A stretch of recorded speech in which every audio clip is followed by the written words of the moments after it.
أعوذ بالله من الشيطان الرجيم بسم الله الرحمن الرحيم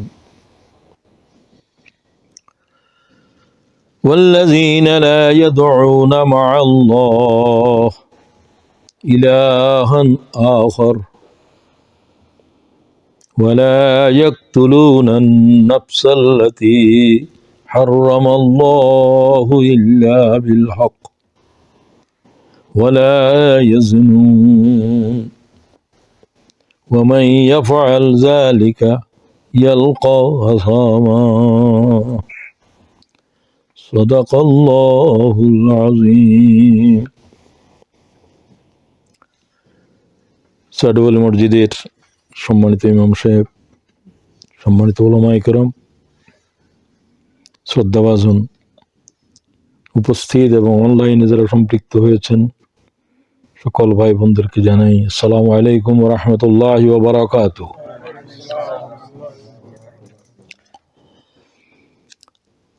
আমরা ধারাবাহিকভাবে সবচাইতে জঘন্য গুনাহ, অপরাধ, যে অপরাধকে আল্লাহ তাআলা ক্ষমা করবে না, একটা অপরাধের ব্যাপারে এই কোরআন শরীফে এই শব্দ আছে, আমি শিরিককে মাফ করব না। কি জাতের অপরাধ যেটাকে আল্লাহ তাআলা ক্ষমা করবেন না বলছেন, সেটা আলোচনা হয়েছে। শিরকের ভয়াবহতার উপরে,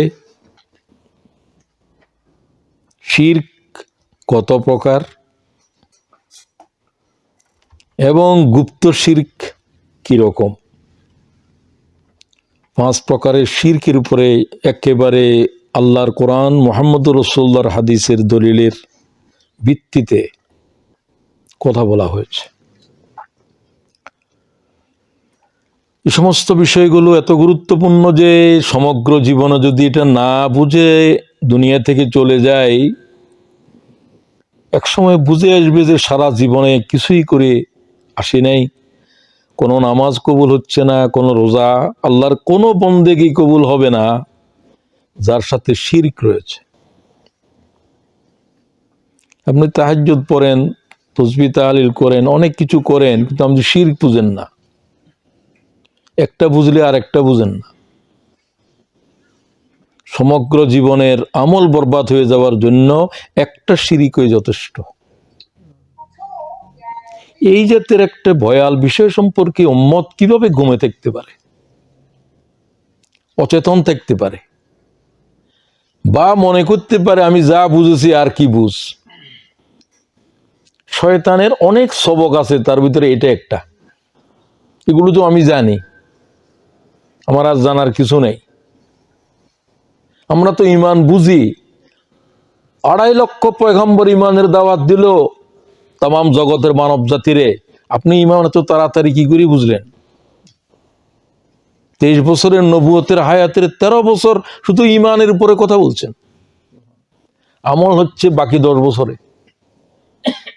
আপনি যদি বুঝেন যে আপনি বুঝে ফেলছেন, তাহলে সবচেয়ে বড় গোমরাহির ভিতরে আছেন।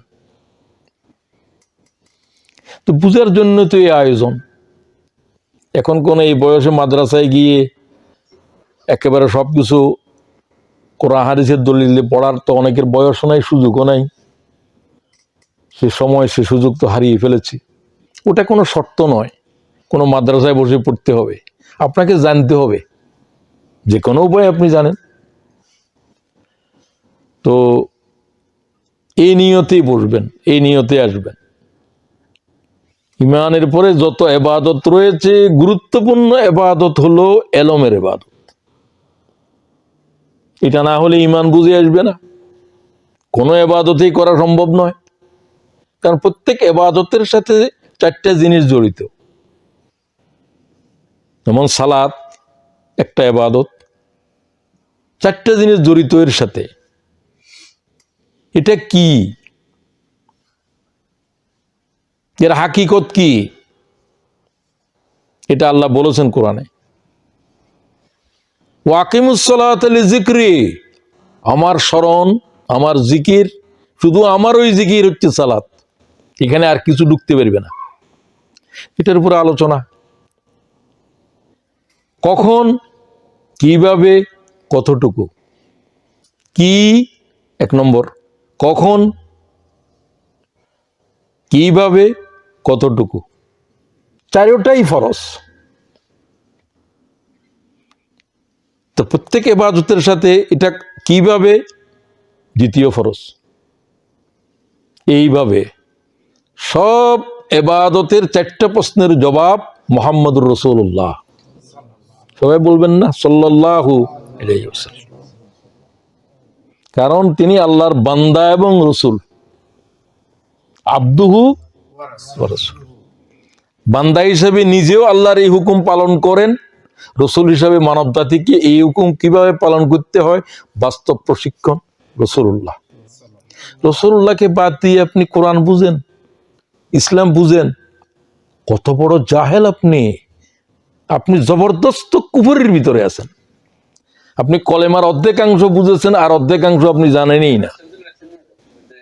যদি বলে কেউ কোরআন শরীফ আছে আর হাদিস আর মুহাম্মদ সাল্লাল্লাহু আলাইহি ওয়াসাল্লামের কি প্রয়োজন, কি?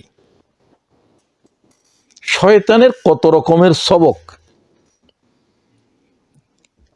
বিভিন্নভাবে এগুলো ঢুকে, মুসলিম উম্মার ভিতরে ঢুকছে এগুলো।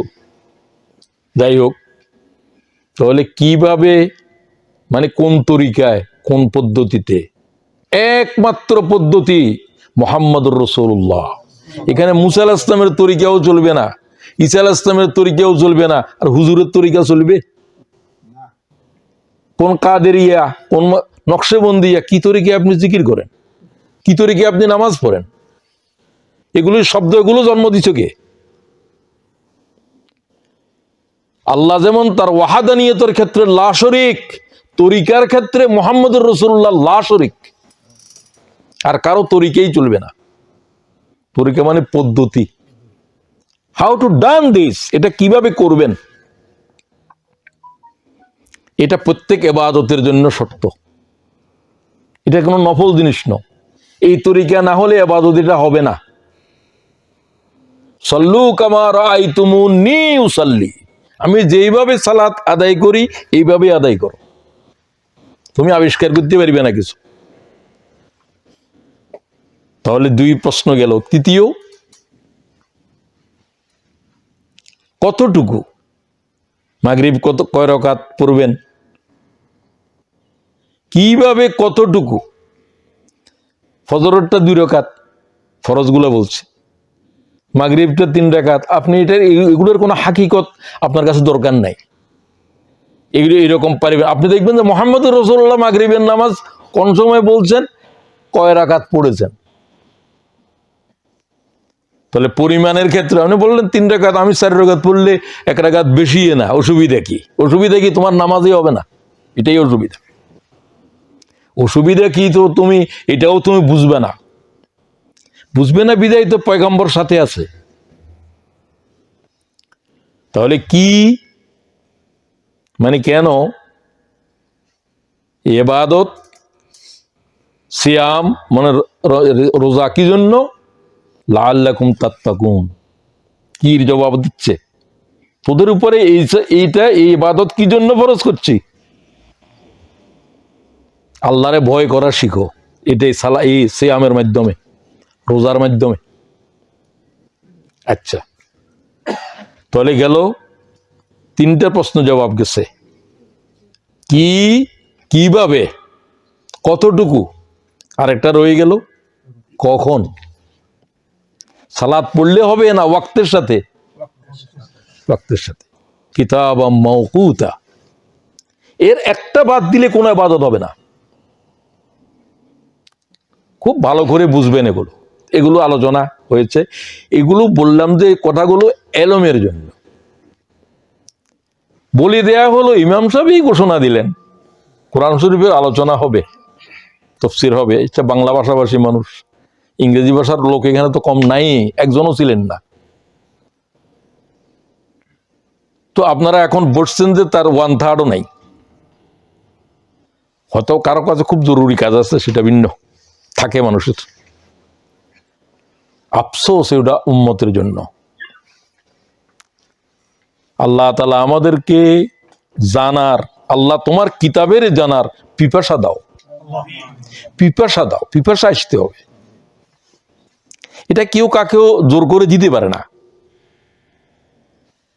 আপনি আপনার ঘোড়াকে যদি পানির ভিতরে ডুবে রাখেন, তার পিপাসা না থাকে, ডুবে রাখলে কি পানি ডুববে? কি লাগবে? পিপাসা লাগবে, থার্স লাগবে। পিপাসা থাকলে আমার এক গ্লাস পানি পিপাসা মিটাতে পারবে, না থাকলে তামাম দরিয়ার পানি আমার পিপাসা মিটাতে পারবে না। আমার পিপাসা নাই যে। আল্লাহ তাআলার কাছে, ও আল্লাহ তোমার এলেম, তোমার কোরআনের জানবার পিপাসা দাও। বুঝতে পারছেন? তো পিপাসা আছে বিদায় আরেকজন এই নামাজ এখানে পড়েন নাই, ঘরে পড়ছেন দূরে, উনি আসি পৌঁছতেছেন, উনার জানার পিপাসা আনছে তার এখানে। তো সবাইকে এই পিপাসা নিয়ে, বোনেরাও অনেকে আছেন আলহামদুলিল্লাহ। তো এটাই পিপাসা নিয়ে আসতে হবে। আল্লাহ তাআলা এলেম শিখার জন্য যাচ্ছে, এলেম শিখার জন্য কদম দিলে জান্নাতের দিকে কদম দিচ্ছে। হযরত আলী বললেন, যারা এলেম শিখার জন্য কদম দিয়েছে, জান্নাত তারে তালাশ করতেছে। জান্নাতের সে তালাশ করতে হবে না, জান্নাতে তারা তালাশ করে। সে যদি আসতে মারা যায়, সে শহীদ বলে কিয়ামতের দিন উঠবে। আলহামদুলিল্লাহ বলেন। রাসূলুল্লাহ বলছেন, এলেম অন্বেষণকারীর পায়ের নিচে মালায়েকারা ডানা বিছিয়ে দেয়। সুবহানাল্লাহ জোরে বলেন। তো আপনি কোন ইবাদতের জন্য এই কথা আছে? নামাজের দিকে আসতে ফেরেশতারা ডানা বিছাই দিয়ে, এই কথা নাই, হাদিসে নাই। কিন্তু এলেম তলবকারীর জন্য তাদের কদমের নিচে মালায়েকারা বাজু বিছিয়ে সম্মানিত করে। কি গুরুত্বপূর্ণ! নামাজ পড়তে আসছে, পথে মারা গেলে শহীদ হবে এরকম কোন দলিল আমার জানা নাই। আসছে ভালো কাজে আসতেছেন, কোনো আমি খারাপ নয়, ভালোই। কিন্তু এলেম তলব করা কি জাতের গুরুত্বপূর্ণ জিনিস, যেটা না থাকলে কোনো ইবাদতই কবুল হচ্ছে না, কোনো ইবাদতের পদ্ধতি জানতেছে না। নামাজের ফরজ আছে মনে করেন ভিতরে বাহিরে 13টা, আপনি একটা বাদ দিলেও তো নামাজ হচ্ছে না। 12টা ঠিক আছে, শুধু একটা ঠিক নাই, রুকু করেন নাই, অথবা সিজদা করেন নাই, অথবা পাক ছিলেন না, অথবা কেবলা ঠিক ছিল না। একটা ফরজ বাদ দিলে গোটা সালাত হবে না। সুবহানাল্লাহ। আপনাকে জানতে হবে না? এত বড় কিতাব নাযিল করলো শুধু জানার জন্য আর মানার জন্য। রাসূলুল্লাহ কিভাবে মানবে? মুহাম্মদুর রাসূলুল্লাহ যেইভাবে সেইভাবে, কোনো কথা নাই এখানে। তো এত কথা বলতাম, সময় চলে যাচ্ছে। দুইটা বিষয় আলোচনা করার ছিলাম, একটা বিষয় নিয়ে মনে হয় শেষ করতে হবে। সেটা হলো যে এই শিরকের অপরাধ, গুনাহ, এর থেকে আমরা, গুনাহ সবারই হয়েছে। যারা মনে করেন যে শিরিক গুনাহ হয় নাই, আপনি শিরিক বুঝেন নাই। আপনার জানার বাইরেও শিরিক হয়, আপনি জানেন না। আপনি তো শিরিক কিছু আছে যে গুপ্ত, এগুলো কোনো কেউ দেখেও না, সেগুলো আলোচনা করেছি। ওই শিরিকের নাম কি? রিয়া। ওই শিরিকের নাম কি? রিয়া। রিয়া হচ্ছে শিরক, গুপ্ত শিরক, দেখা যায় না। রিয়াকারীদেরকে নিয়ে কিয়ামতের বিচার শুরু হবে। বলছিলাম 4 জন, বুখারী মুসলিম দুজনে হাদিস নিয়েছেন, যে হাদিস বর্ণনা করতে গিয়ে আবু হুরায়রা জ্ঞান হারিয়ে ফেলেছে, 3 বার বেহুশ হয়েছে, তারপরে ক্বালা রাসূলুল্লাহ বলছে। কিরকম গুরুত্বপূর্ণ! মান সাল্লা ইউরাই ফাকাদ আশরাকা, যে ব্যক্তিকে মানুষের দেখানোর জন্য নামাজ পড়লো, সে শিরিক করলো। কাকে দেখানোর জন্য পড়তে হবে? তো আল্লাহ ছাড়া আর কাকেও যখন ঢুকলো, শিরিক তো ঢুকলো। রাসূলুল্লাহ বললেন সে শিরিক করেছে, নামাজ পড়ে নাই।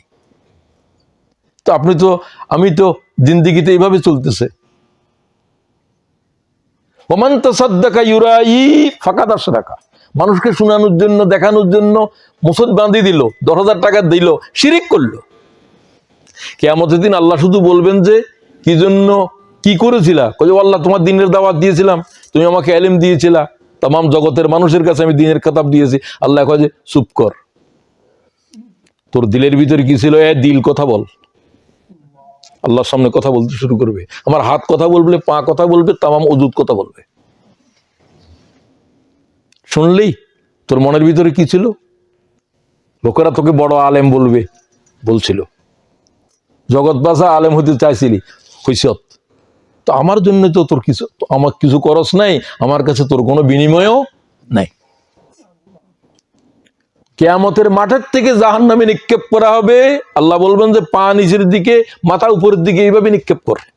এত বড় জবরদস্ত আলেমের প্রথম। তারপরে দানশীল, এগুলো বড় বড় আবেদ, বড় বড় ইবাদতকারী। আরো বড় হলো যারা জীবন দিছে আল্লাহ রাস্তার উপরে, শহীদ। কি জন্য শহীদ হয়েছিল? শহীদ এই জন্য হয়েছিল, বাহাদুর বলার জন্য। সবচাইতে বেশি বাহাদুরের সাথে এক লড়াইয়ের জমিনের উপরে এক বাহাদুর যুদ্ধ করছে মুসলমানদের ভিতরে। সাহাবীরা হুজুরকে বললেন, হুজুর ইয়া রাসূলুল্লাহ, এই তো শত্রুর বুকের ভিতরে চলে যাচ্ছে, কিছু পরোয়া করতেছে না, এ তো মনে হচ্ছে আমাদের ভিতরে এক নম্বর। রাসূল কিছুক্ষণ চুপ থেকে বলল যে আখের পর্যন্ত দেখতে হবে। সাহাবী আবার আশ্চর্য হয়ে বললেন, ইয়া রাসূলুল্লাহ কি মনে হয়? আমার তো মনে হচ্ছে যে এর শেষ খাতেমা হবে যে আত্মহত্যা দিয়ে। আত্মহত্যা কি সওয়াবের কাম না? সে নিজের হত্যা করলে যেরকম গুনাহ, এরকম আরেকজনের হত্যা করলেও একটু কম গুনাহ। ওই সাহাবী বললেন, হুজুর বললো কি, বলে হতে পারে তার খাতেমা এটার উপরে হবে না, শহীদের উপরে হবে না। রাসূলকে আল্লাহ জানাইছেন, জানে, কিন্তু গায়েব জানেন না। ওই সাহাবী এর পিছনে, এই যোদ্ধার পিছনে পিছনে আছে, কি করে তাই দেখলো সে আহত হয়ে গেল একটা পর্যায়ে, কিন্তু আহতের এত রক্তক্ষরণ হচ্ছে যে সে সহ্য করতে পারছে না, নিজের তরবারি দিয়ে নিজের পেটে ছুরি ঢুকিয়ে দিছে। কি হয়ে গেল শেষ পর্যন্ত? আত্মহত্যাকারী হলো। আত্মহত্যাকারীদের জন্য জাহান্নাম। কেউ কেউ বলছে আত্মহত্যাকারী জানাজার নামাজ পড়ার কোনো হুকুম নেই। কথা বুঝিয়েন কি? এগুলো তো সাহাবীদের ঘটনা, রাসূলের জীবনের ঘটনা। পয়গম্বরের দেখেই ঈমান আনছে যে মানুষ, এই জাতের লোক। একটা পর্যায়ে অসহ্য হয়ে গেছে, আল্লাহ বলছেন আমার বান্দা ধৈর্য ধারণ করতে পারলো না। মানুষ বিষ খায় কখন? অসহ্য হয়ে গেলে। তো খাতেমা বিল খায়ের, শেষ পর্যন্ত হকের উপরে থাকা, এটা খুব সহজ কথা নয়। এটা আল্লাহর কাছে চাইতে হয়, আল্লাহ আমাকে ইমানের সাথে দুনিয়ার থেকে বিদায় করিও। প্রতিদিন চাইবেন, রব্বানা লা তুযিগ কুলুবানা বা'দা ইয হাদাইতানা, ও আল্লাহ হেদায়েতের পথ দেখানোর পরে আর গোমরাহ করিও না। কে গোমরাহ হবে, কিভাবে হবে আপনি জানতে পারবেন না, কারণ শয়তান পিছনে লেগেই আছে। আজকের আলোচনার বিষয় হলো শিরিক হয়ে গেছে, গুনাহ হয়ে গেছে, সবচেয়ে বড়টা হয়েছে, ছোটটা হয়েছে। যত অপরাধ আছে সমস্ত অপরাধের ভিতরে কবিরা গুনাহ তওবা ছাড়া মাফ হবে না। সগীরা গুনাহ নেক আমলের কারণেও মাফ হয়ে যায়, আরেকটা ইবাদতে এটার গুনাহগুলো ছড়াই দিবে। একটা নামাজ পড়ে আরেকটা নামাজের জন্য অপেক্ষা করতেছে, এই অপেক্ষাকারীর এই সময়ের ভিতরে যত গুনাহ করছে এগুলো মাফ হয়ে গেছে। সগীরা গুনাহ, ছোট গুনাহ। কোন কবিরা গুনাহ তওবা ছাড়া ক্ষমা হবে না, বিশুদ্ধভাবে বর্ণিত। এই জন্য তওবার উপরে, ওই তওবার উপর তো কোরআন শরীফে সূরাই আছে, আছে কিনা? তওবা এবং ইস্তেগফার। ইস্তেগফার হলো যে আল্লাহ আমাকে মাফ করে দেন, আমি ক্ষমা চাই। তওবা, ও আল্লাহ আমি ফিরে আসলাম, আমি ভুলে চলে গিয়েছিলাম। কাছাকাছি জিনিস, কাছাকাছি জিনিস। ইবনুল কাইয়্যিম বলছে দোনোটাই নিকটের। তওবা ছাড়া, তওবা ইস্তেগফার না পড়লেও তওবা হতে পারে, তবে তওবার ভিতরে ইস্তেগফার আছে। আবার ইস্তেগফার তওবা আলাদা আলাদা ভাবেও বুঝতে পারেন। আস্তাগফিরুল্লাহ ওয়া আতুবু ইলাইহি, আল্লাহ আমি ক্ষমা চাই এবং আমি ফিরে আসলাম, তোমার কাছ থেকে চলে গিয়েছিলাম, ফিরে এলাম। রাসূলুল্লাহ সাল্লাল্লাহু আলাইহি ওয়াসাল্লাম অন্তত কমপক্ষে দৈনিক 100 বার পড়তেন আস্তাগফিরুল্লাহ ওয়া আতুবু ইলাইহি, আস্তাগফিরুল্লাহ ওয়া আতুবু ইলাইহি। রাসূলুল্লাহ কিভাবে ইস্তেগফার করতেন কত বেশি, এটা আজকের শেষ আলোচনা। এর আগের আলোচনা হলো তওবা এবং ইখলাসটা, তওবাটা কিভাবে, ইস্তেগফার কিভাবে, আমরা কিভাবে করব। রাসূলুল্লাহ সাল্লাল্লাহু আলাইহি ওয়াসাল্লামের দৈনন্দিন জীবনে কিভাবে কতবার ইস্তেগফার করছেন সেটা ভিন্ন আলোচনা। আজকে তওবা ইস্তেগফারের উপরে এখন আলোচনা শুরু হচ্ছে। প্রথম যে আয়াত দিয়ে কথা বলছি, আমরা তো ইস্তেগফার তওবা করতেছি গুনাহ থেকে, গুনাহ মাফ করে দেন, গুনার পথ থেকে ফিরে এলাম, তো দুটোটার সাথে গুনাহ জড়িত। আল্লামা যাহাবী 700 গুনাহে কবিরা সুমার করেছে, তার 70টার উপরে কিতাব লিখছে। রাসূলুল্লাহ সাল্লাল্লাহু আলাইহি ওয়াসাল্লাম 4টাকে সবচেয়ে বড় বলছেন, কোথাও 2টাকে, আর একটা যখন বলছেন সমস্ত গুনাহে কবিরা যেটা দিয়ে শুরু হয়েছে সেটা কি? শিরক। সেটা কি? শিরক। এটা আলোচনা হয়েছে। এই আয়াতের ভিতরে আল্লাহ বললেন এই 3টা গুনাহ কোন মুমিন ইবাদুর রহমান করতে পারে না, আমার বান্দা করতে পারে না, করবে না নয়, আমার বান্দার পক্ষে এই 3 গুনাহ করা অসম্ভব। কিন্তু আমাদের পক্ষে তো সম্ভব হচ্ছে। তার মানে আমরা আল্লাহর প্রিয় বান্দাদের ভিতরে একজন হই নাই। হয়ে যেতে পারে ভুলে, হয়ে যেতে পারে না জেনে, দুটাই হতে পারে। হতে পারে জেনে, গুনাহ জেনে হতে পারে, না জেনে হতে পারে, দিনে হতে পারে, রাতে হতে পারে, যে কোনো অবস্থা হতে পারে। রাসূলুল্লাহ সাল্লাল্লাহু আলাইহি ওয়াসাল্লাম এমন কোন সালাত নাই যে সালাতের সিজদায় কথা পড়েন নাই আল্লাহুম্মা গফিরলি জামবি কুল্লাহু, বলেন ফিরিলি জামবি কুল্লাহু। আবার ব্যাখ্যাও দিয়েছেন, বা আপনি এতটুকু বললেও হয়, দিক্কাহু আজিল্লাহু আউয়ালাহু আখিরাহু। আল্লাহ আমার ছোট গুনাহ, বড় গুনাহ, আগের গুনাহ, পিছের গুনাহ, সিররাহু আলানিয়া, গোপন গুনাহ, প্রকাশ্য গুনাহ। খুব খেয়াল করেন, রাসূলুল্লাহর এইরকম একটা গুনাহও নাই। গুনাহ রাসূলুল্লাহ একমাত্র পয়গম্বর, 2.5 লাখ পয়গম্বরের 2 লাখ পয়গম্বরের ভিতরে যার গুনাহ লেখা নিষেধ ছিল। কি কি জাতের পয়গম্বর, আল্লাহর কত মাহবুব। আল্লাহ বলতে মুহাম্মদের কোনো গুনাহ লেখা যাবে না, এটা আল্লাহ ওই করে দিয়েছে কোরআনে। লিয়াগফিরা লাকাল্লাহু মা তাকাদ্দামা মিন যামবিকা ওয়া মা তাআক্কার। আল্লাহু আকবার কও। ও মুহাম্মদ সাল্লাল্লাহু আলাইহি ওয়াসাল্লাম, তোমার আগের পিছনের যেগুলা গুনাহ হয় নাই, হইছে, তোমার কোনো গুনাহই নাই, সব ডিলিট করে দিয়েছি আমি, তোমার আর গুনাহ লেখাই হবে না। সাহাবীরা বলেন, হুজুর আপনার গুনাহই নাই, গুনাহ মাফ করে দিয়েছে, তারপরেও দাঁড়াতে দাঁড়াতে পা মোবারক ফুলে গেছে। আফালা আকুনু আবদান শাকুরা, আমি কি আল্লাহ যে আমারে মাফ করলো, আমি কি আল্লাহর শুকরগুজার গোলাম হব না? বেপরোয়া হন নাই, আরো বেশি বিনয়ী হয়ে গেছেন, আরো বেশি ইস্তেগফার করতেছেন। প্রতি নামাজের প্রতি সিজদার ভিতরে বলতেছে, নামাজের 7 জায়গার ভিতরে রাসূলুল্লাহ বলতেন আল্লাহুম্মা গফিরলি, আল্লাহ মুহাম্মদের মাফ করে দে। মুহাম্মদের মাফ করে দেয়া হয়েছে তারপরেও, কারণ এটা আল্লাহর কাছে এটা বলাটা একটা ইবাদত। খুব ভালো করে বুঝবেন কথা। আল্লাহ আমারে মাফ করে দেন বলতেছেন যে এটা সবচাইতে বড় ইবাদতের অন্যতম জিকির, আল্লাহুম্মা গফিরলি। বলেন, এটা নামাজের 7 জায়গার ভিতরে রাসূলুল্লাহ বলতেন। সুবহানাকা আল্লাহুম্মা ওয়া বিহামদিকা আশহাদু আল্লা ইলাহা ইল্লা আনতা, এটার আগে অথবা পরে কিয়ামের ভিতর এটাকে বিভিন্ন ভাবে বলতেন। আল্লাহুম্মা বা'id বাইনি ওয়া বাইনা খাতায়ায়া কামা বা'adতা বাইনাল মাশরিকি ওয়াল মাগরিব। ও আল্লাহ, আমার গুনাহকে মাশরিক থেকে মাগরিবে নিয়ে যা। সুবহানাল্লাহ ওয়া বিহামদি। এই একটা জায়গা। সুবহান রাব্বিয়াল আযীম, সুবহান রাব্বিয়াল আযীম, সুবহান রাব্বিয়াল আযীম, আল্লাহুম্মা গফিরলি, আল্লাহ আমার মাফ করে দাও। সামি আল্লাহু লিমান হামিদা, আবার আল্লাহুম্মা গফিরলি।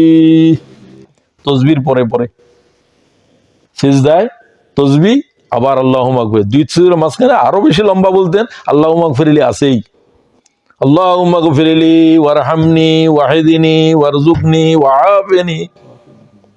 আবার সিজদা, আবার তাশাহুদের পরে 7 জায়গায় বলেছি আমি। জীবনে একবারও পড়লেন না, আপনি কিসের নামাজ পড়েন? তা জানা আছে? ইবনুল কাইয়্যিমের কিতাব পড়ে, শেখুল আরব আজম বলে তাকে, রাসূলুল্লাহর সালাতের উপরে লিখেছেন। তো এই জন্য ওই যে বলছি, আমি তো জানছি, আপনি তো বলছেন আমি তো নামাজ জানি, তুমি নামাজ তো জানো, জানো না যে সেটা জানো নি, সেটাই তো জানো না। তো আসেন, যে 3টা গুনাহ করতে পারে না তার ভিতরে প্রথম শিরক। লা ইয়াদউ মা আল্লাহ ইলাহান আখার, আমি আল্লাহর সাথে কোন আর কাকেও ডাকতে পারে না। 2, ওয়ালা ইয়াকতুলুনা আন-নাফসাল্লাতী হারামাল্লাহু ইল্লা বিল হক, আল্লাহ যে জানের হারাম করে দিয়েছে সে জানের উপর হাত দিতে পারবে না। আল্লাহর কোন বান্দা কোন বান্দির, মুসলমান অমুসলমান প্রশ্ন নাই, কোন ইনসান হত্যা করতে পারবে না। আফ্রিকার জঙ্গলের অ্যাবরজিন যারা আজও কাপড় পরে না, এগুলো ইনসান, এগুলাকে একজনের বিনা অপরাধ হত্যা করা, কাবার ইমাম হত্যা করা এক বরাবর। আপনি কি মনে করছেন? মান কাতালা নাফস, কোন মুসলমান নয়, নাফস কোন মানব, কোন মানুষ, দাস গোলাম যেই হোক, সাদা কালো, সে যদি কাকে হত্যা না করে তাকে হত্যা করা সমগ্র পৃথিবীর মানব খুন করার মতো অপরাধ। সুবহানাল্লাহ। সমগ্র পৃথিবীর মানব 800 কোটি, সবকে হত্যা করলে যে গুনাহ হবে, আল্লাহর কোন নিরপরাধ কোন মানবের, সাদা কালো আরবি আজমি যেই হোক, কাফের মুশরিক, কোন আল্লাহর বান্দার গায়ের উপর হাত দিতে পারবে না। এগুলো তো আল্লাহর বান্দা, তুমি কে হত্যা করার? তুমি বানাইছো এদেরকে, এদের গুনাহ খাতা যাই হোক সেটা আল্লাহর সাথে হবে।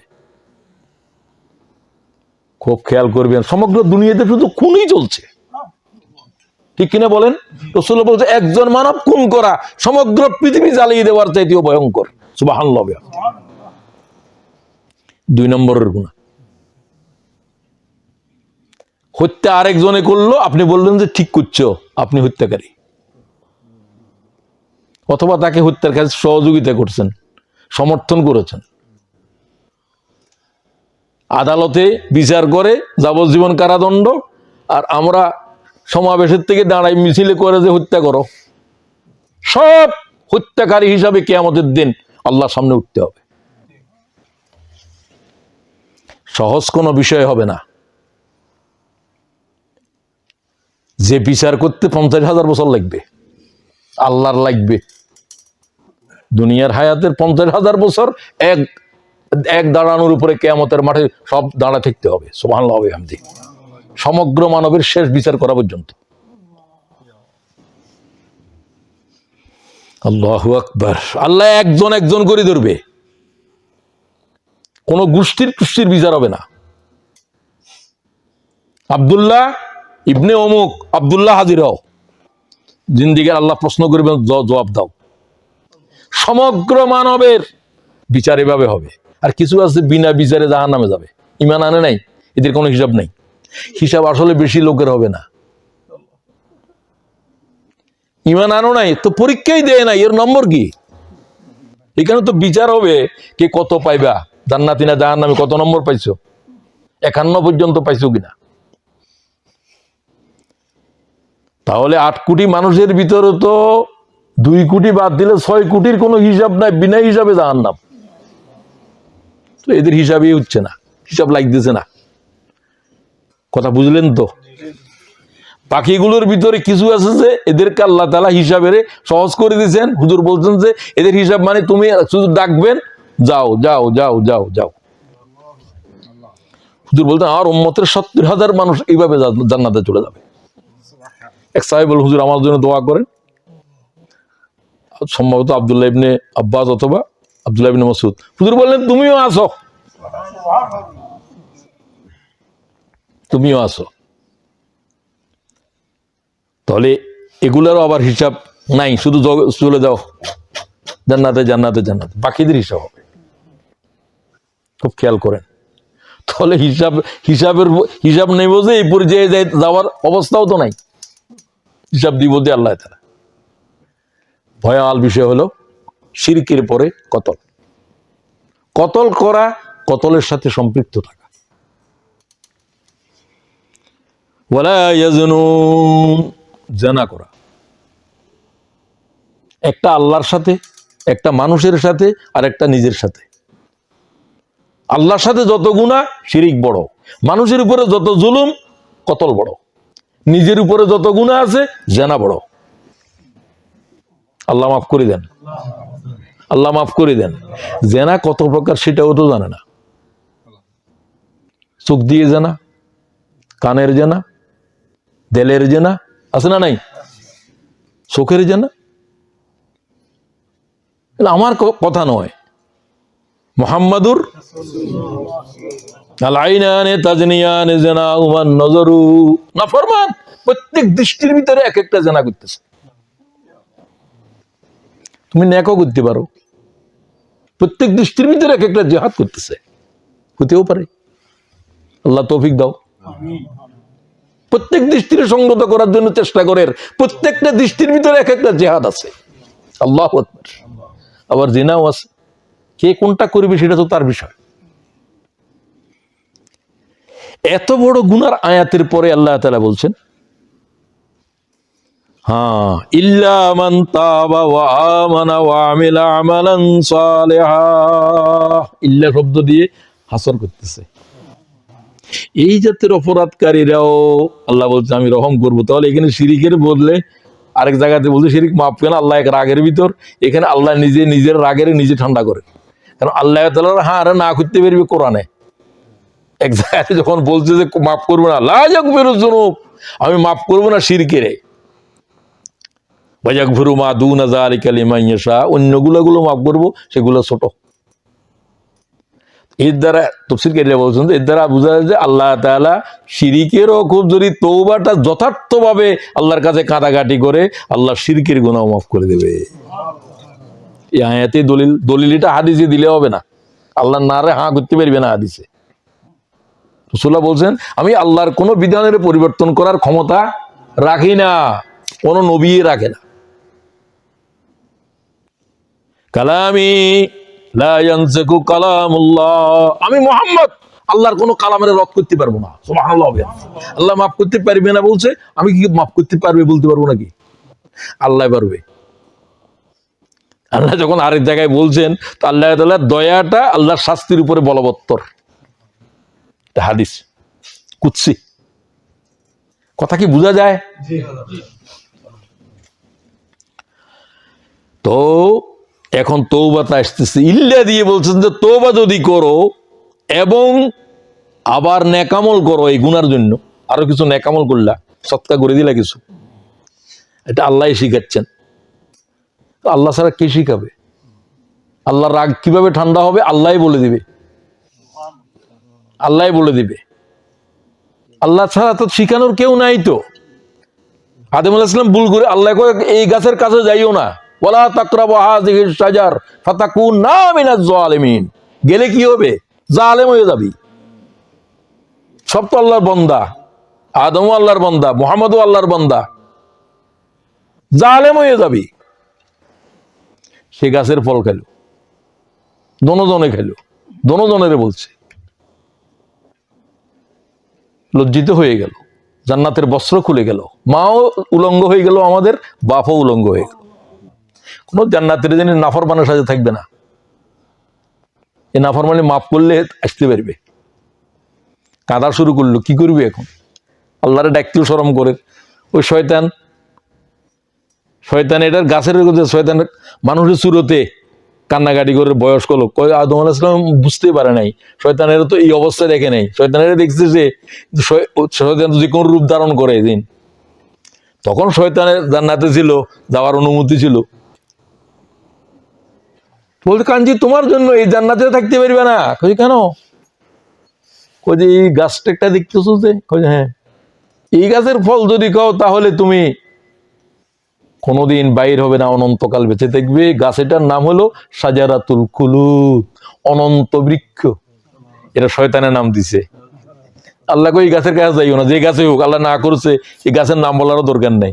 শয়তান এটার নাম দিল শাজারাতুল খুলুদ। শয়তান কিন্তু নাফরমানের নাম দেয়, এটা বড় ইবাদত, এটা বড়, এখানে মাজারে বড় বুজুর্গ আছে, এগুলো শয়তানে বানাইছে। এটার পাশে দিয়ে গেলে যদি সালাম না করো, গাড়ির থেকে না নামা উল্টে দিব। কথা বুঝতে পারছেন? এগুলো সব সে বানায়। সে যে কিভাবে গোমরা করতেছে বনি আদমের, সে আল্লাহর কসম করি বলতেছে, আল্লাহ আমি এই আদমের জন্য আমি লানতগ্রস্ত হলাম, আদমের বংশরে আমি শেষ পর্যন্ত জান্নাতের পথে যেতে দেব না, তুমি আমার শক্তি দাও। আল্লাহ করে দিলাম তোরে, তবে আমার মুখলেস গোন্দাদেরকে কিছু করতে পারবি না। আল্লাহ আমাদেরকে মুখলেস হওয়ার তৌফিক দাও। তো কিছু নেক আমল করতে হবে তওবার সাথে। ওয়ামালান সালিহা ফাউলাইকা ইউবাদদিলুল্লাহু সাইয়্যাতিহিম হাসানাত। যদি করো, তওবা করো, সেইভাবে কিছু সদকাও করো, আবার ঈমান আনো নতুন করে, আল্লাহ ভুল হয়ে গেছিল। তাহলে ভুল করছিলা যে, জেনা করছিলা যে, খুন করছিলা যে, আল্লাহ কয় সেই গুনারে আমি নেকি দিয়ে বদলাই দিব। সুবহানাল্লাহ। আর জোরে কোন। এই আয়াত সারা কোরআনের এক জায়গাতে আমি পেয়েছি, গুনারে নেকি দিয়ে বদলা দিব, জেনা এটার সওয়াব বানাই দিব। কি আজীব কথা এটা। এই কথার পরে বললেন ইন্নাল্লাহ ওয়া কানাল্লাহু গফুরার রহিমা। আল্লাহ গফুর হয়ে মাফ করিবে, রহিম হয়ে এটারে নেকি বানাই দিব। তওবা কি গুরুত্বপূর্ণ জিনিস। আমার বহুদিন এটা বুঝে আসতো না, আল্লাহ এটা কি বললো, এই জাতের অপরাধের আল্লাহ নেকি বানাই দিন। হ্যাঁ, তওবাটা প্রতিদিন লাগবে। যখন এই গুনাহ এটার কথা মনে হয় তখন কাঁদে, যখন এই গুনাহ এটার কথা মনে হয় তখন কাঁদে, ও আল্লাহ আমি গুনাহ কেন করলাম, এই জানা কি করি করলাম, আরে কিয়ামতের দিন লক্ষ মানুষের সামনে আল্লাহ বেইজ্জত কেন করবা। এই কথা যতবার মনে করে ততবার কাঁদে, ততবার তওবা করে, ততবার তার কি হচ্ছে, নেকি হইতেছে। কি হচ্ছে? গুনাহ করছিল একবার, নেকি হইতেছে 1000 বার। তাহলে গুনাহ এটা কি দিয়ে বদল হয়ে যাচ্ছে? কথা কি বোঝা যায়? বোঝা যায়। এগুলোকে জিন্দেগির উপরে আমলে নিতে হবে। আল্লাহ তৌফিক দাও, তৌফিক চাইবেন, আল্লাহ তুমি আমাকে সাহায্য করো, তৌফিক। আল্লাহ তৌফিক না দিলে এখানে আসতে পারতেন না, আল্লাহ তৌফিক না দিলে আমি বলতে পারতাম না। আপনার একটা সমস্যা হয়ে গেছে, আপনি আসতে পারলেন না, তৌফিক আল্লাহ যখন দিব তখন সমস্যা দেখতো না। তৌফিক এত বড় জিনিস যে এটা আল্লাহ দেওয়া লাগে, না হলে আপনি মসজিদে এই আসতে পারলেও না, আপনি কি করে, আপনার বাসা তো আরো দূরে, মসজিদের কাছেরটা আসে নাই, আরে আল্লাহ কি দেয় নাই, তৌফিক দেয়, সে তৌফিক চায় নাই। কথা বুঝবেন? আল্লাহ তাআলা তৌফিক না দিলে আল্লাহ শব্দ জিহ্বা থেকে বাইর করতে পারবেন না। সুবহানাল্লাহ। আল্লাহ আমাদের তৌফিক দাও। আল্লাহ কয় ওমা তৌফিক ইল্লা, আমি ছাড়া তৌফিক দেওয়ার আর কেউ নাই। মুহাম্মদে পারবে না, জিবরাইলে পারবে না, মিকাইলে পারবে না, কে পারবে? ইল্লা বিল্লাহ, আল্লাহ ছাড়া কেউ পারবে না। ওমা তৌফিক ইল্লা। বুঝে নিন, বুঝার জিনিস হলো যে আসল।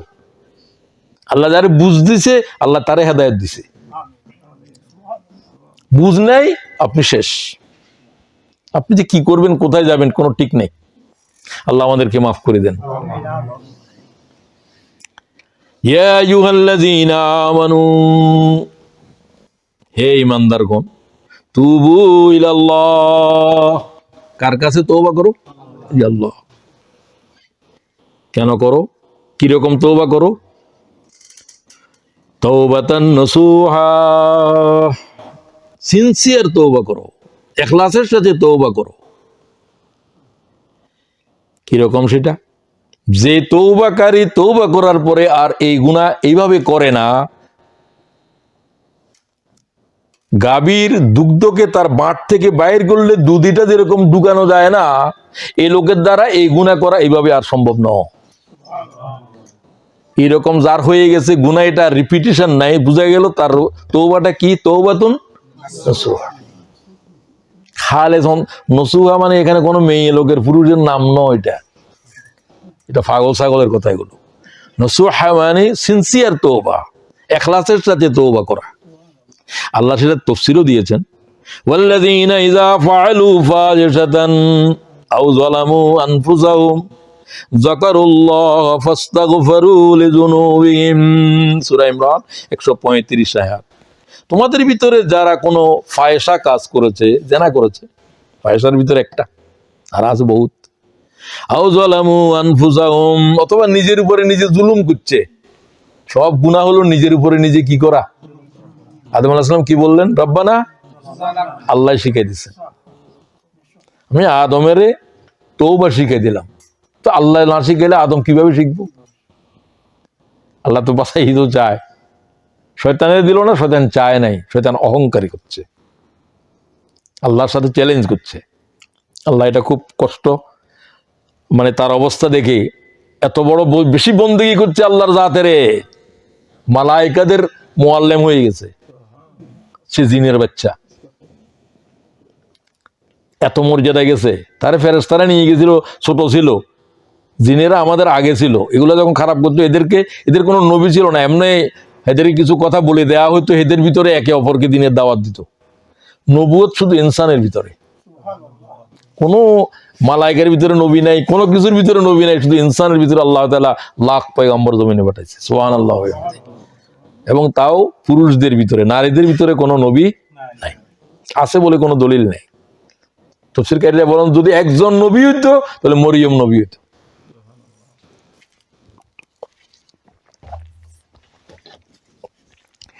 এইরকম আমার বান্দারা যখন কোনো গুনাহ, অপরাধ, ফায়সা করে ফেলে,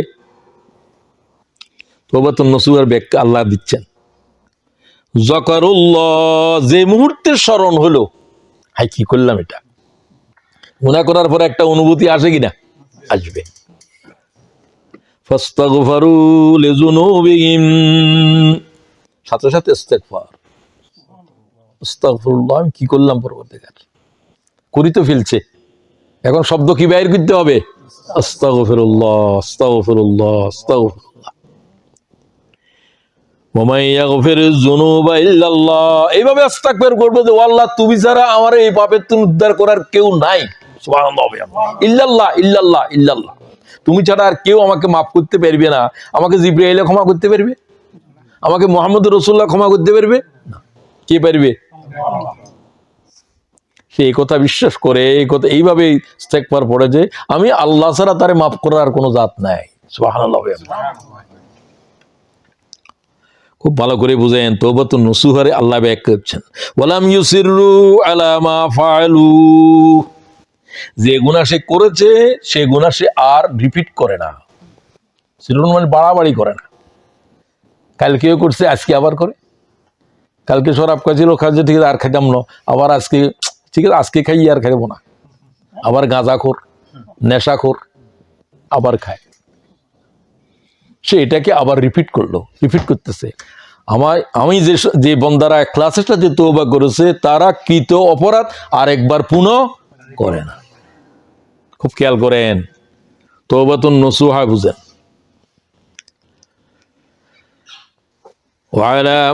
এরপরে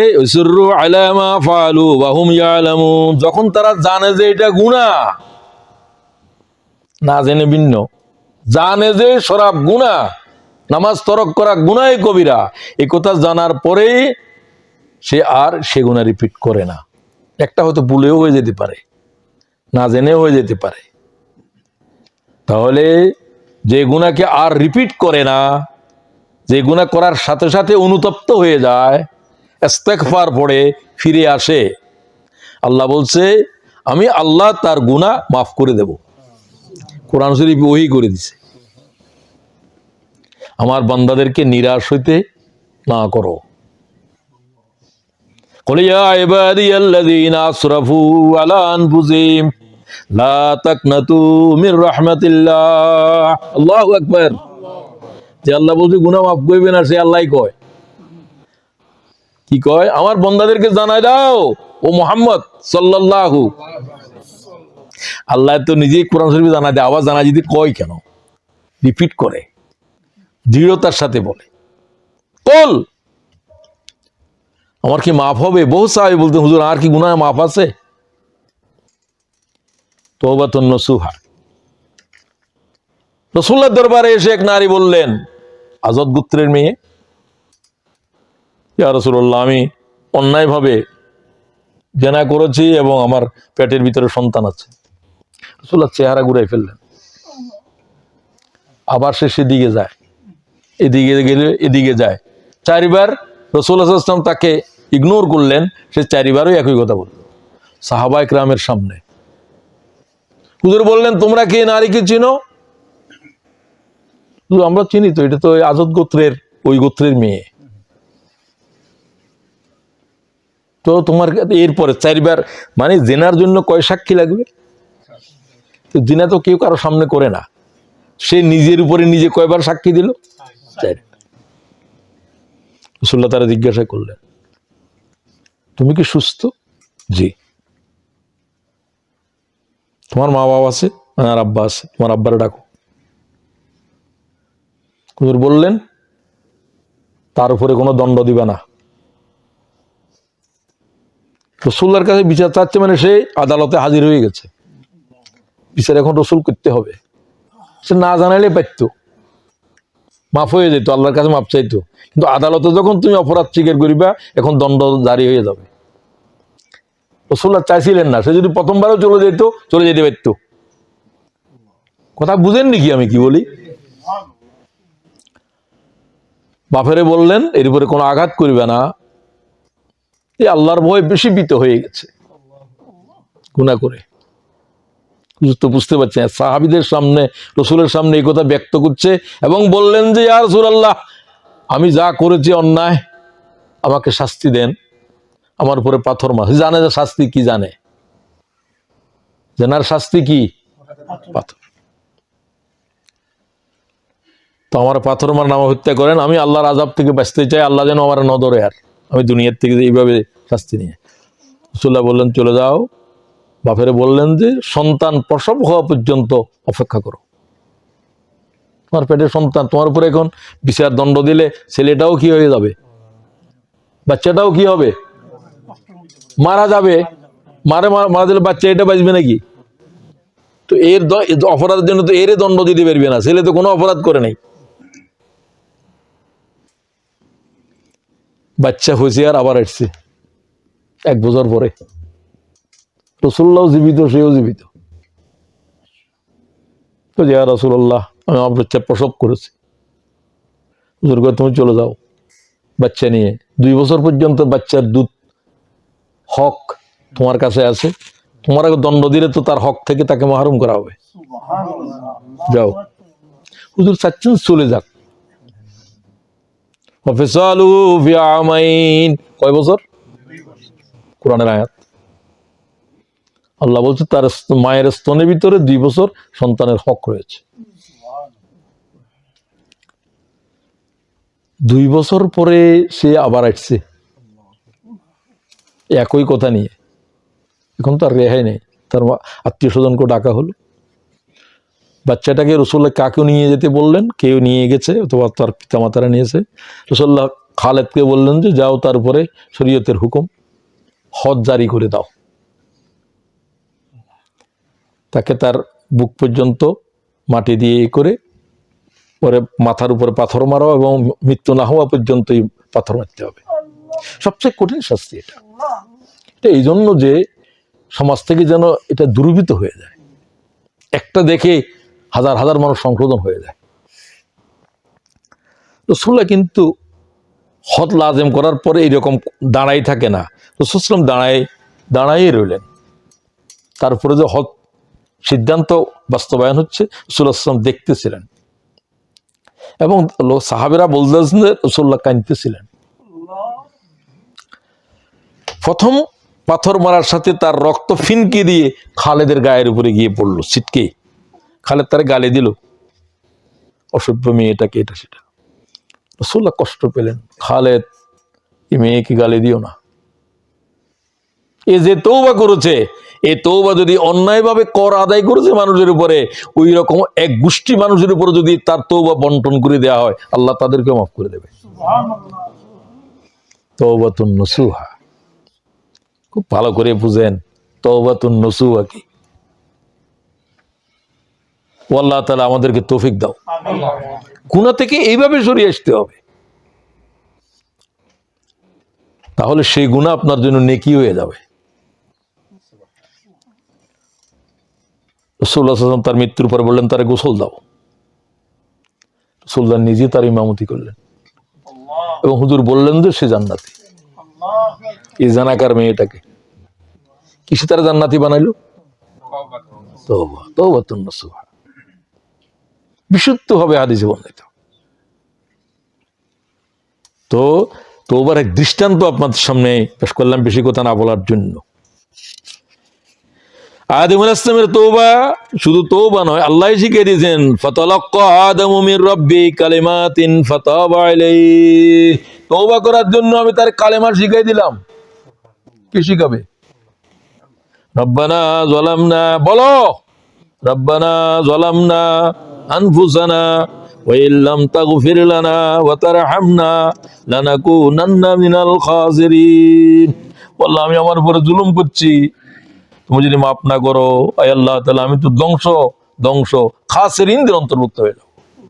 আল্লাহ তাআলা মাফ করলেন। আল্লাহ শিখেছেন, এরকম শিখায়। কিয়ামতের জমিনের উপরে কোনো মানুষের হিসাব হচ্ছে না।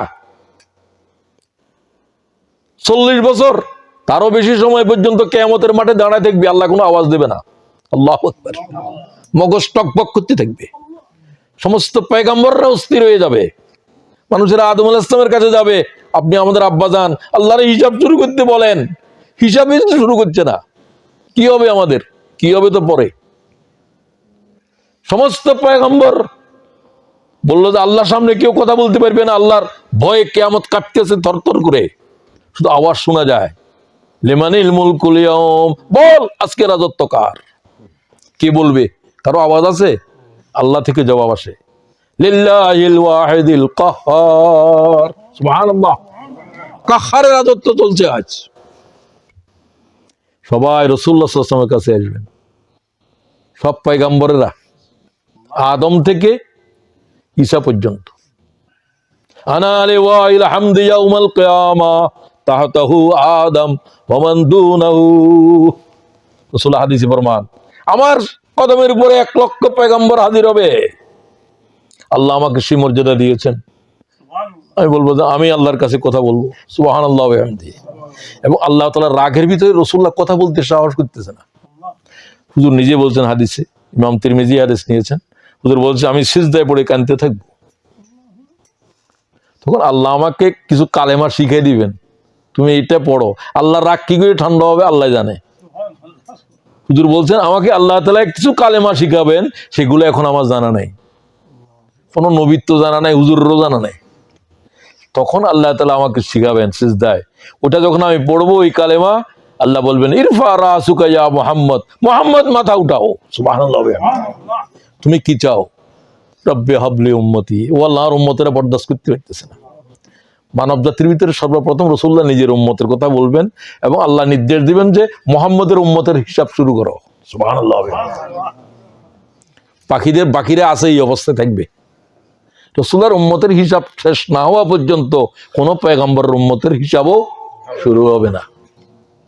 আল্লাহ তাআলা রাসূলদের উপরে আল্লাহ তোমার দরজাতে আরো বুলন্দি দাও। তো এই গেল, ইয়া আইয়ুহান নাস তুবু ইলাল্লাহ ফাইন্নী আতুবু ফিল ইয়াউম। ও উম্মতেরা তোমরা বেশি করে তওবা করো, আমি মুহাম্মদ যার গুনাহ আল্লাহ তাআলা ডিলিট করে দিয়েছে, আমি 100 বার আল্লাহ তাআলার কাছে তওবা করি কমপক্ষে। রাসূলুল্লাহ তওবা কি রকম বুঝেন? তওবাতুন নসুহা মানে রাসূলুল্লাহ যেরকম করে সেটাই। মিয়াতা মাররা রাওয়াহুল বুখারী। আমি কয়বার তওবা করি? 100 বার। তো আপনারা আমাদের অন্তত 100 বার তো করা দরকার। প্রতি নামাজের ওই যে ইস্তেগফার, এগুলোও তওবা, অথবা নামাজের পরে 10 বার, 20 বার, 20 বার করে 5 20 100। আস্তাগফিরুল্লাহাল্লাযী লা ইলাহা ইল্লা হুয়াল হাইয়ুল কাইয়্যুম, এটা বেশি প্রিয়। যেই দোয়ার ভিতরে কালেমার ভিতরে হাইয়ুল কাইয়্যুম শব্দ আছে, এটা ভয়ঙ্কর, এটা ইসমে আজম। কোন আয়াতের ভিতরে হাইয়ুল কাইয়্যুম দিয়ে আল্লাহ তাআলার পরিচয় আছে? এই হাইয়ুল কাইয়্যুমের কারণে এটার দাম বেশি। 6666 আয়াতের মধ্যে শ্রেষ্ঠ হলো আয়াতুল কুরসি হাইয়ুল কাইয়্যুম ওয়ালা, সুবহানাল্লাহি ওয়া বিহামদিহি। এই ইস্তেগফারের ভিতরে আছে হাইয়ুল কাইয়্যুম, বিশুদ্ধভাবে হাদিসে বর্ণিত। হুজুর বলছে এই ইস্তেগফার যে পড়েছে সে যদি আমাকেও যুদ্ধে আহত, আমি আল্লাহর রাসূলের সাথে যুদ্ধে গেছে, আমি আহত, আমার রেখে পালায় চলে এসেছে, আল্লাহ তার গুনাহ মাফ করে দিবে। আস্তাগফিরুল্লাহাল্লাযী, বলেন লা ইলাহা ইল্লা হু আল হাইয়ুল কাইয়্যুম ওয়া আতুবু ইলাইহি। ইস্তেগফার এবং তওবা একসাথে, এটা বেশি পড়বেন, এটাই পড়বেন, অন্যগুলোও পড়তে পারেন। আর সাইয়্যিদুল ইস্তেগফার অন্তত সকালে এবং বিকালে। বিকাল মানে আসরের পর, কেউ বলছে মাগরিবের পরে, তো আমার কাছে মনে হয় আসরের পর। আল্লাহ তাআলা কোরআন শরীফে বলছেন তোমরা জিকির করো সূর্য উদয়ের আগে আর সূর্য অস্তের আগে। তাহলে কি আসর না মাগরিব? আসর। এবং এই নামাজের পরে, ফরজের পর আর কোনো নামাজও নাই। ফজরের নামাজ, সূর্য উদয় পর্যন্ত কোনো নামাজ নাই। খেয়াল করেন, এই দুটো নামাজ ও জিকিরের জন্য, খুব ভালো করে বুঝবেন। তো আদম আলাইহিস সালামের তওবা চিনলেন, এটা আমাদের জন্য কোরআন শরীফে আল্লাহ ওহী করে দিয়েছে। আদম আলাইহিস সালাম কত আগে আসছেন, হুজুর পাক সাল্লাল্লাহু আলাইহি ওয়াসাল্লামের কোরআন শরীফের ভিতরে কেন এটা আসলো? উম্মতে মুহাম্মদী তোমাদের জন্য তোমাদের বাপের তওবা এটা, সুবহানাল্লাহি ওয়া বিহামদিহি। আদম আলাইহিস সালামের হায়াত ছিল কত?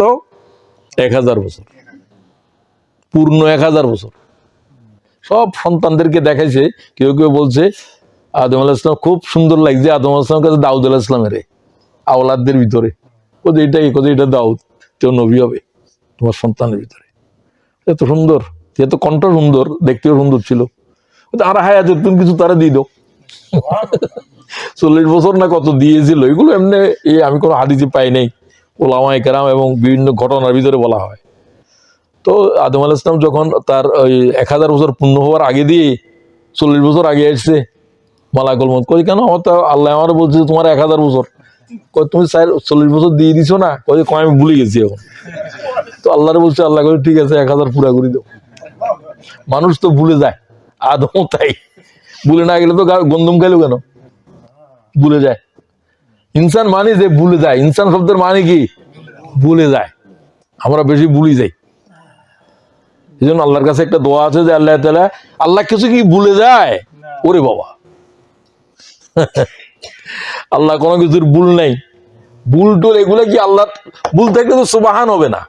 সুবহান শুধু আল্লাহ, নবীরাও সুবহান নয়, তারা ঘুমের ভিতরে বলেও হতে পারে। আদম আলাইহিস সালাম নবী হতে পারে, কারণ এটা আল্লাহর সিফত, সুবহান, পবিত্র, কোনো ত্রুটি বিচ্যুতি নাই, এটা শুধু আল্লাহর সিফত। আর যে পয়গম্বর কি আল্লাহ তাআলা শাস্তি দিয়ে তওবা করাইছে, ওরে বাবা, সেটা কে? হ্যাঁ, সেটা জুন্নুন। অনেকে বাচ্চার নাম রাখে, কি নাম? জুন্নুন। আল্লাহ কোরআন শরীফের শব্দ এটা। আমি কাকে রাখতাম বলছি, তারা সুন্দর লাগে না, যে সুন্দর না না রাখো, এটা কোরআনের শব্দ।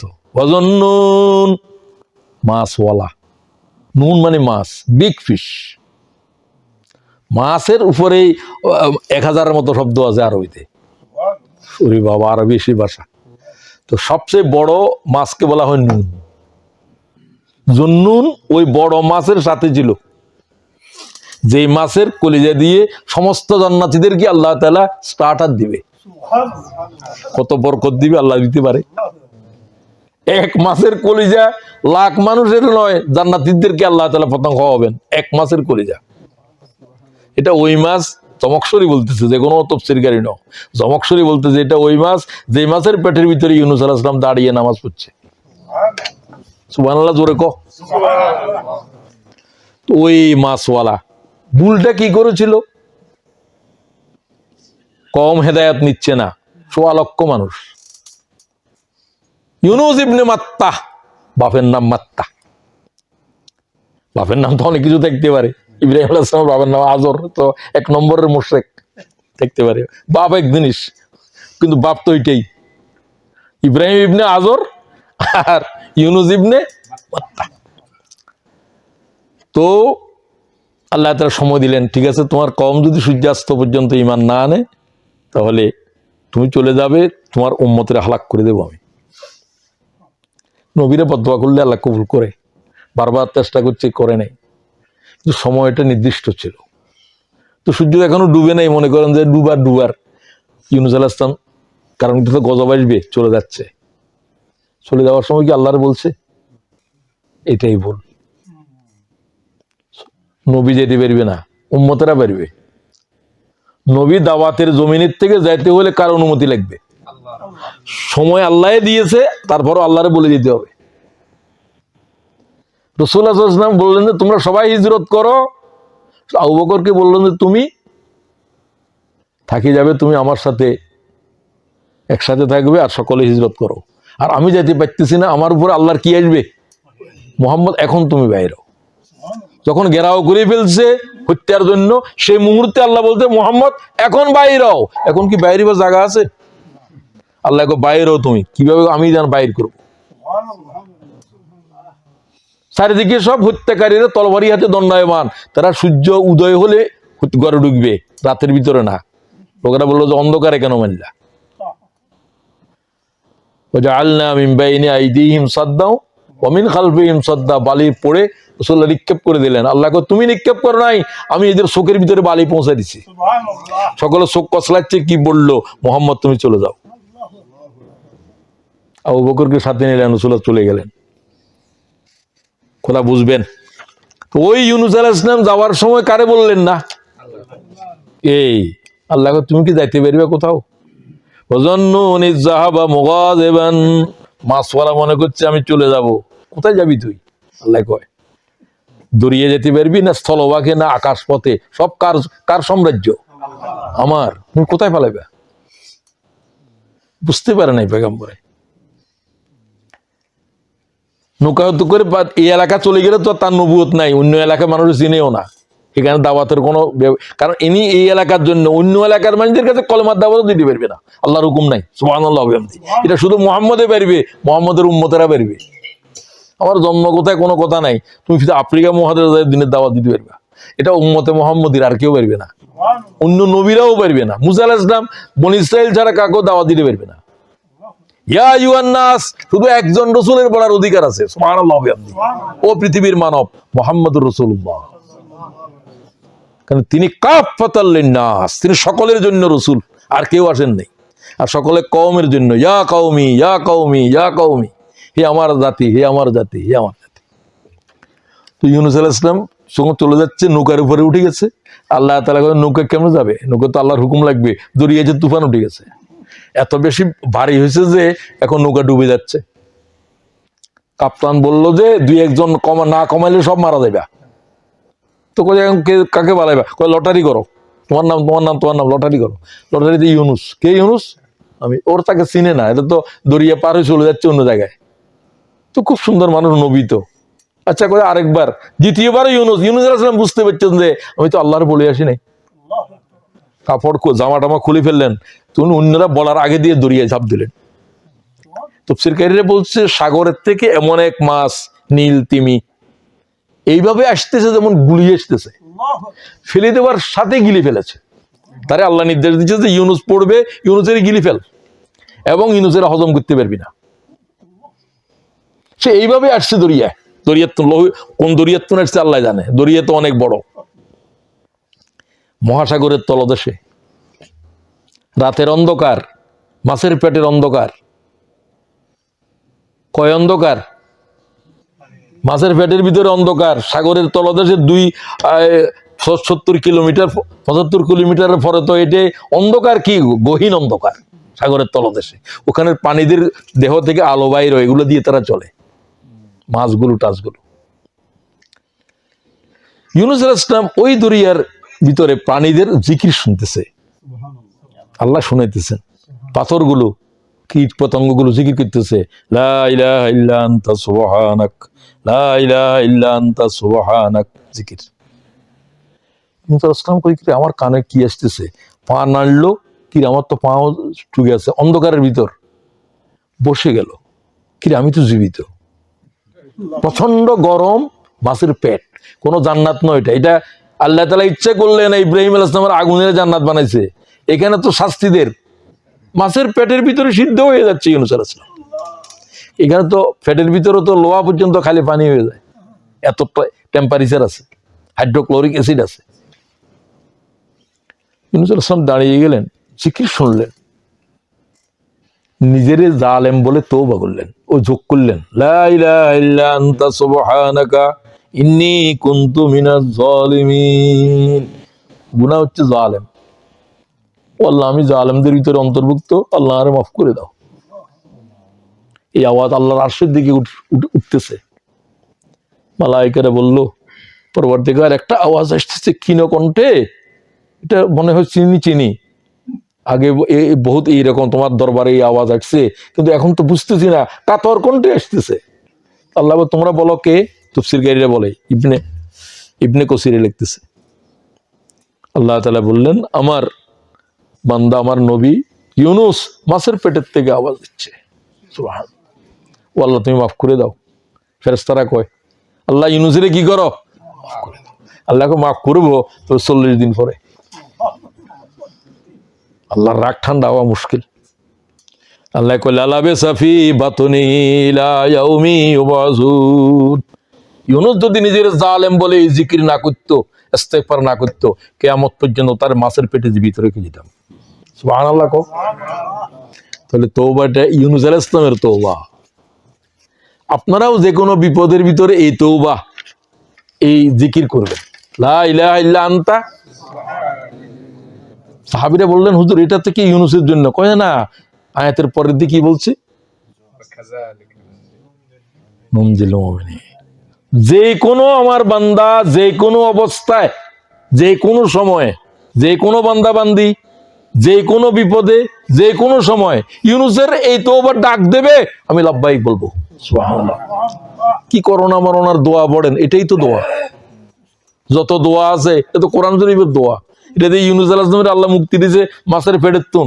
এই রাগ আল্লাহর, যদি এটা না পড়তি দোয়া, এটা আল্লাহ শিখিয়ে দিছে। লালাবে সাফি বাতনিহি ইলা ইয়াউমি ইউবাসুন, কিয়ামত পর্যন্ত মাছ এটাও জীবিত রাখতাম, তোমারও মাছের পেটের ভিতরে জীবিত রাখতাম। সুবহানাল্লাহ। হাড্ডি থেকে গোশত আলাদা হয়ে গেছে অনেকটা, এরকম সিদ্ধ। 40 দিন পরে যখন সাগরের বেলাভূমিতে ইউনূসের বমি করেছে, ইউনূস আলাইহিস সালাম দাঁড়াইবে আর বসার ক্ষমতা নাই। কতটুকু অপরাধ, কতটুকু ভুল আল্লাহরে বলে যায় নাই। শুধু নবীদের জন্য এতটুকু অনেক বড় বিষয়।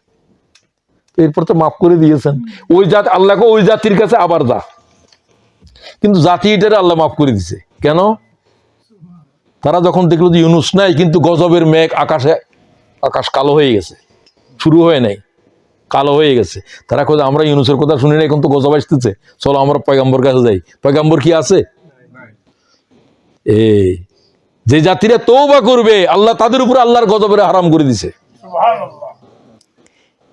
ইন্নী আহাম্মু, আমি যখন ইচ্ছা করি কোন জাতির উপরে গজব দেব, আমি পুনর্বার তাদেরকে গজব দেওয়ার আগে আরেকবার দেখি।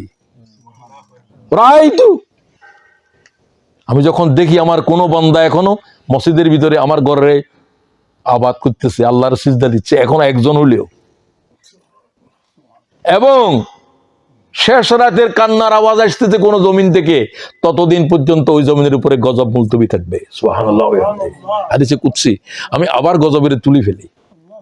এখনো একটা ডাক হলেও আছে রাতের শেষে আল্লাহরে কাঁদের, আস্তাগফিরুল্লাহ কই আল্লাহর কাছে কাঁদতেছে যে একটা মানব এই জমিনের উপরে আছে, ওই একটা মানুষের জন্য গোটা জাতির ন্যায় দিবে আল্লাহ। সুবহানাল্লাহ।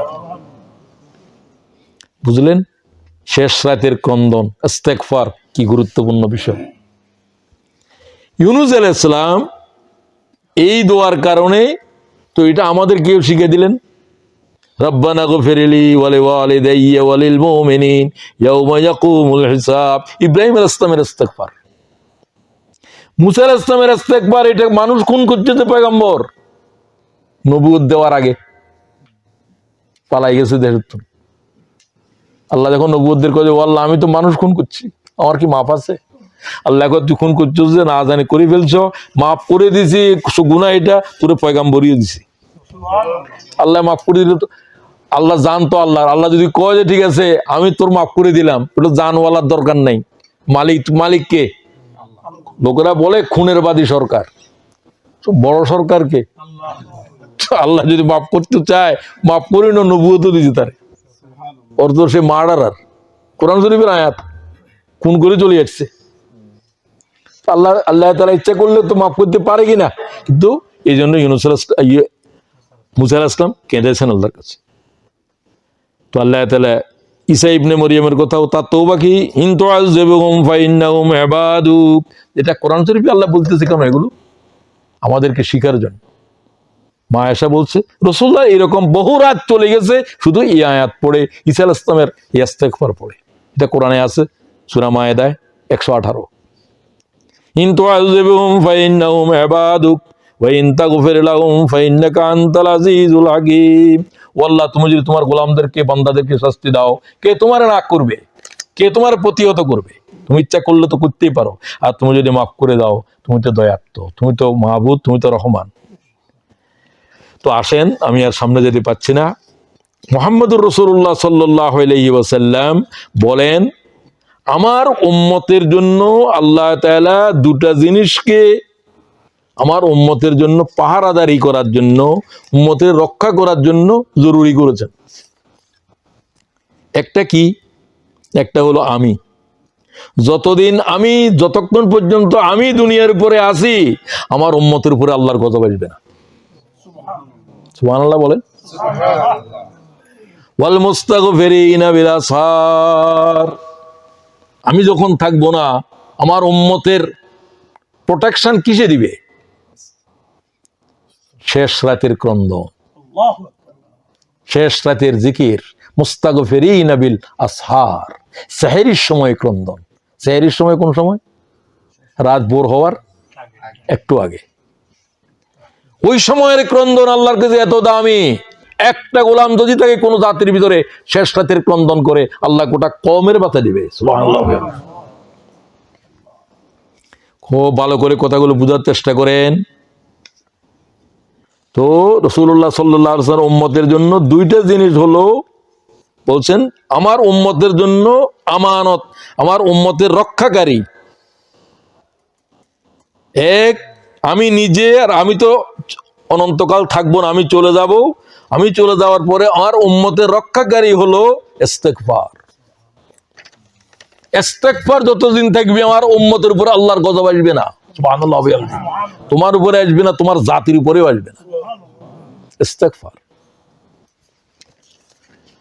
যে হাদিসটা বলেছিলাম, ফাইন্নী লা আহুম্মু বিহিল আরদে আযাবি, আমি যখন সিদ্ধান্ত নিই জাতিরে ধ্বংস করে দেব, এত নাফরমানি, আমি শেষবারের মতো দেখি, ফাইজা নাযারতু ইলা উম্মারি বুয়ুতি, আমার ঘরের আবাদকারী কোন গোলাম আছে, ঘরের আবাদ করে নামাজি, মসজিদের আবাদ করে কিসে?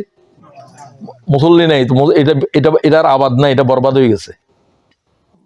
খুব খেয়াল করবেন, মসজিদ আলা বাড়ি বরবাদ হয়ে যায়, মসজিদের আবাদ করে না। যে গ্রাম দেশে কথা আছে, মুরব্বীরা তো মসজিদ দিয়ে গেছে, এই বাড়িটা ধ্বংস হয়ে যাচ্ছে কেন?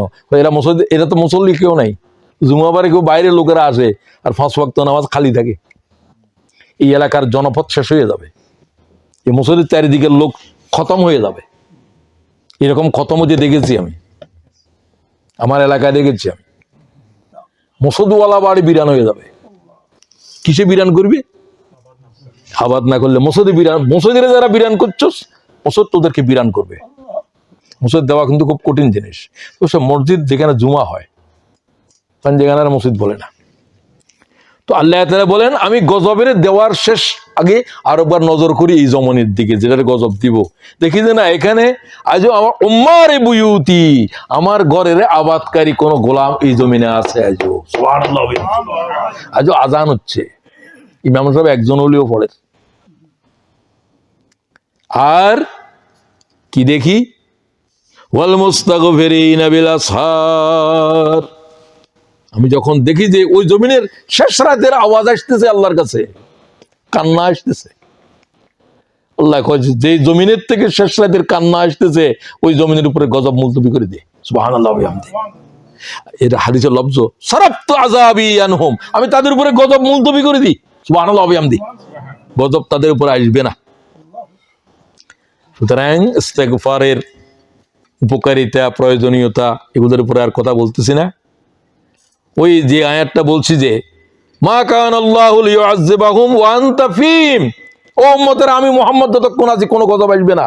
আমি নূহ আলাইহিস সালাম ন, আমি ইব্রাহিম আলাইহিস সালাম ন, কোন পয়গম্বর থাকা অবস্থায় উম্মত হালাক হয়ে গেছে, হয় নবী চলে গেছে। রাসূলুল্লাহ বলেছে আমি থাকা অবস্থাতে দুনিয়ার উপর আল্লাহর কোনো গজব আসবে না, এরকম আসবে না। এটা আমার সম্মানে আল্লাহ দিবেন না। এবং এটা কোরআন শরীফের সূরা আনফালের ভিতরেও এই আয়াত আছে। আমি হাদিসের অংশটা আপনাদের দিয়ে বলছি, ওয়ামা কানাল্লাহু লিউআযযিবাহুম ওয়া আনতা ফীহিম, যতক্ষণ আমি তাদের ভিতরে আছি। সুবহানাল্লাহি ওয়া বিহামদিহি। ওয়ামা কানাল্লাহু মুআযযিবুহুম ওয়া হুম ইস্তাগফিরুন, আমার পরে ফাইজা মাযাইতু, আমি তো চলে যাব, তারাকতু ফীহিম আল ইস্তিগফার, কিন্তু আরেকটা জিনিস তাদেরকে রক্ষা করবে, ইস্তিগফার। তো সুতরাং আজকের আলোচনা আমি শেষ করতে চাই, ইস্তিগফারের গুরুত্ব কতটুকু আমাদের জীবনে, জাতির জীবনে। জাতীয়ভাবে তওবা করা দরকার আমাদের, ঠিক কিনা বলেন? জাতীয়ভাবে যা চলতেছে, হাজার হাজার আলেমের ক্রন্দন, জেলখানার কারাগার থরথর করে কাঁপতেছে, ঠিক কিনা? আমাদের জন্মভূমিতে আলেমদেরকে নিয়ে তো বলতে পারতি যে আজ জাতির উপরে এই চলতেছে, যা হয়েছে হয়েছে, মাফ করে দিলাম। এ কথার আকল দেমাক আসতেছে না কেন? আল্লাহ মাফ করে দেন আমাদেরকে। তো আসেন আজকে ইস্তেগফার সম্পর্কে, তওবা সম্পর্কে কিছু সংক্ষিপ্ত বলা হলো। আরো কিছু কথা ছিল, এত দরকার নেই, প্রায় সোয়া ঘন্টা হয়ে গেছে। তো রাসূলুল্লাহ সাল্লাল্লাহু আলাইহি ওয়াসাল্লামের দৈনন্দিন জীবনের ইস্তেগফারের উপরে আর কথা বলবো না, এটা অন্য সময়ে। আগামী আমি কি আলোচনা হবে সেগুলো জানাই দিচ্ছি। শিরকের উপরে, সবচেয়ে বড় গুনাহের উপরে আলোচনা হয়েছে। এরপরের আলোচনাতে হবে সবচেয়ে বড় নেকামলগুলো কি, নেকামল কি। যত নেকামল আছে সর্বোৎকৃষ্ট দুই তিনটা, একটা হলে কি, দুটা হলে কি, তিনটা পর্যন্ত বলবো। যত নেকামল আল্লাহ তাআলাকে রাজি করার জন্য আছে, সর্বোৎকৃষ্ট কি, ওটার উপরে আলোচনা হবে। প্রত্যেকে আসবেন, একজনকে আনা নিশ্চিত করবেন, আপনার হাতে একজন আসতে হবে, চেষ্টা করবেন, চেষ্টা করবেন, বলবেন। দাওয়াত তো দিতে পারেন, না আসুক, দাওয়াত তো দিতে পারেন। একবার দুইবার তিনবার দোয়া করে দাওয়াত দিবেন, দোয়া করে, ও আল্লাহ তুমি তার দাওয়াত তৌফিক দাও, আল্লাহ তার কলবের ফিরে দাও, বারবার বলবেন। রব্বানা গফির লানা যুনুবানা ওয়া ইসরাফানা ফি আমরিনা ওয়া সাব্বিত আকদামানা ওয়ানসুরনা আলাল কওমিল কাফিরিন। হে আল্লাহ, গুনাহ নিয়ে এসেছিলাম, বেগুনাহ করে দাও। হে আল্লাহ, অসুস্থতা নিয়ে এসেছিলাম, শিফা দাও। পরিবার পরিজনকে অসুস্থ রেখে এসেছি, আল্লাহ যাওয়ার আগে শিফা দান করো। ও আল্লাহ, আমাদের জাতির উপরে কারবালা চলছে, আল্লাহ তুমি জাতির উপরে রহম করো। ও আল্লাহ, ব্রিটেনে আমরা থাকি, তারা আমাদেরকে জায়গা দিয়েছে। ও আল্লাহ তাআলা, এই জমিনের উপরে দুর্ভিক্ষ চলছে, সারা দুনিয়ায় চলছে। ও আল্লাহ তাআলা, ব্রিটেনের জনপদের থেকে দুর্ভিক্ষ উঠে দাও। ও আল্লাহ তাআলা, তুমি মেহেরবানি করে তাম রয়ে জমিনের উপরে আল্লাহ তোমার বান্দাদের উপর রহম ফরমাও। আল্লাহ, আমরা তওবা করছি, আস্তাগফিরুল্লাহ আল্লাযী লা ইলাহা ইল্লা হুয়াল হাইয়ুল কাইয়্যুম। ও আল্লাহ, আর গুনাহ করব না, আমাদের এই তওবাকে তওবাতুন নসুহা হিসাবে কবুল করো। সুবহান রাব্বিকা রাব্বিল ইজ্জাতি আম্মা ইয়াসিফুন। হে আল্লাহ, যারা মসজিদ কমিটি, যারা তোমার কোরআনের জন্য, দ্বীনের কথা বলার জন্য মসজিদ খালি করে দিল, আল্লাহ তাদেরকে জান্নাত খালি করে দাও। সুবহান রাব্বিকা রাব্বিল ইজ্জাতি আম্মা ইয়াসিফুন ওয়া সালামুন আলাল মুরসালিন ওয়াল হামদুলিল্লাহি রাব্বিল আলামিন। আসসালামু আলাইকুম ওয়া রাহমাতুল্লাহ।